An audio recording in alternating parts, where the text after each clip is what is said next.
ఈ విధంగా రైతుకు ఒక భరోసా కల్పిస్తున్నాం. 7,53,00,000 గోను గోతాలు గోను సంచులు మేము ఏర్పాటు చేసాం గన్నీసు.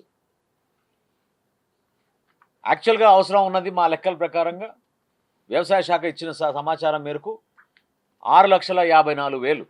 కానీ గౌరవ ముఖ్యమంత్రి గారు ఇచ్చిన సూచనలు గత సంవత్సరంలో మాకున్న అనుభవాలను ఆధారం చేసుకుని ఇంకొక 1 కోటి వరకు మేము సేకరించి రైతు సహాయ కేంద్రాల్లో అందుబాటులో ఉంచే విధంగా చేశాం. 3 నెలల్లో జరగాల్సిన ప్రక్రియ వాతావరణంలో మార్పులు వచ్చినాయని పాపం రైతులు కూడా ఎంతో ఆందోళనతోటి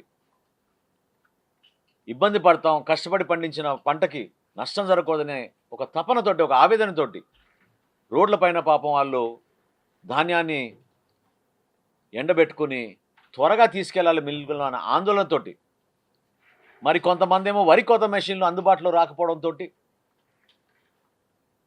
పచ్చి ధాన్యాన్ని కూడా కోసేసి తొందరపడి కొంతవరకు క్షేత్రస్థాయిలో ఇబ్బందికరమైన పరిస్థితులు కనపడుతున్నాయి.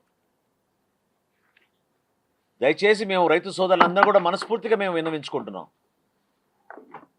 మీరు అర్థం చేసుకోవాలి, ఈ ప్రక్రియ ఇంత అవగాహన తెచ్చుకొని ఇంత లోతుగా ప్రభుత్వం నుంచి కనివినిరుగని రీతిలో మేము ఈ కార్యక్రమం చేయగలుగుతున్నాం అంటే అది గౌరవ ముఖ్యమంత్రి గారు చంద్రబాబు నాయుడు గారు, గౌరవ ఉప ముఖ్యమంత్రి గారు పవన్ కళ్యాణ్ గారి సహకారంతో ఒక భరోసా మేము కల్పించగలుగుతున్నాం.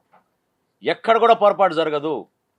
నేను మరొక్కసారి కూటమి ప్రభుత్వం నుంచి మాటిస్తున్నాను, ఖచ్చితంగా మేము కేంద్ర ప్రభుత్వం నిబంధనల మేరకు ఎఫ్సిఐకి మేము జనరేట్ చేయాల్సిన ట్రక్ షీట్స్, అక్కడ డెలివరీ చేయాల్సిన సిఎంఆర్ రైస్తో పాటు రైతు సోదరులకు ఎక్కడ ఇబ్బంది కలగకుండా మేము 100% 51 లక్షల మెట్రిక్ టన్నుల ధాన్యం కొనుగోలు చేయడానికి క్షేత్రస్థాయిలో మేము సిద్ధంగా ఉన్నాం.